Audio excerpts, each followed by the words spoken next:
போலாமா क्या रे செட்டிங்கா चल रे चल மாமா கேங்கா லாங்கா போலாம் வா மாமே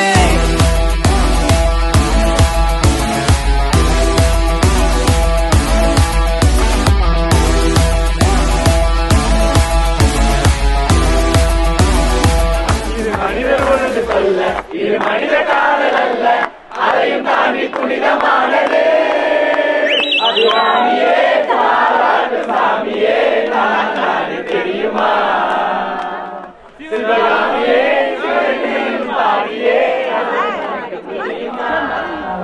எவ்வளவு கஷ்டம் கவலைகள் இருந்தாலும் இப்போ 3 நாளா எதுவுமே இல்ல. இப்படி வந்து ஒரு 24 hours ஃபுல்லாலாம் என்ஜாய் பண்ணதே இல்லை லைஃப்ல.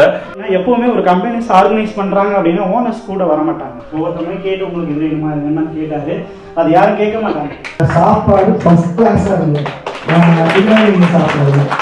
எத்தனையோ விதமான இன்ஸ்டிடியூஷன் ஆர்கனைசேஷன்ல ஒர்க் பண்ணியிருக்கோம். ரெகக்னிஷன் இருக்கும், அப்ரிசியேஷன் இருக்கும். திஸ் இஸ் 200% அதிகம். திரும்பி போறதுக்கே தோணல, இங்கே இருக்கணும்னு தோணுது. டிரைவிங் இதுக்கு முன்னாடி டிரைவரா இருந்தேன் சொன்னேன் இல்லையா, அந்த டிரைவிங் ஃபீல்ட்லயுமே எனக்கு வந்து நான் வந்தேன்னா கஸ்டமர் வந்து வெளியே டிராப் பண்ணி வெளில இறக்கி விட்டு வெளியே காருக்குள்ளே தான் இருக்கணும். இன்னைக்கு ஆனா என் ஸ்டேட்டஸ் பாத்தீங்கன்னா தெரியும். இன்னைக்கு நான் இருந்த ரூம்ல பாத்ரூம் மனக்கொண்டு எடுத்து ஸ்டேட்டஸா வச்சேன். அந்த இது எப்படி இருக்குன்னு. ஸோ ஒரு வைஃபையா தங்குறதுக்கு சரி, அதுவா இருக்கட்டும், சாப்பிட்ற ஃபுட்டா இருக்கட்டும், நீ நம்ம கூட நம்ம கம்பெனில எல்லாரும் கூட என்ஜாய் பண்றது ரொம்ப ஹாப்பியா இருக்குது.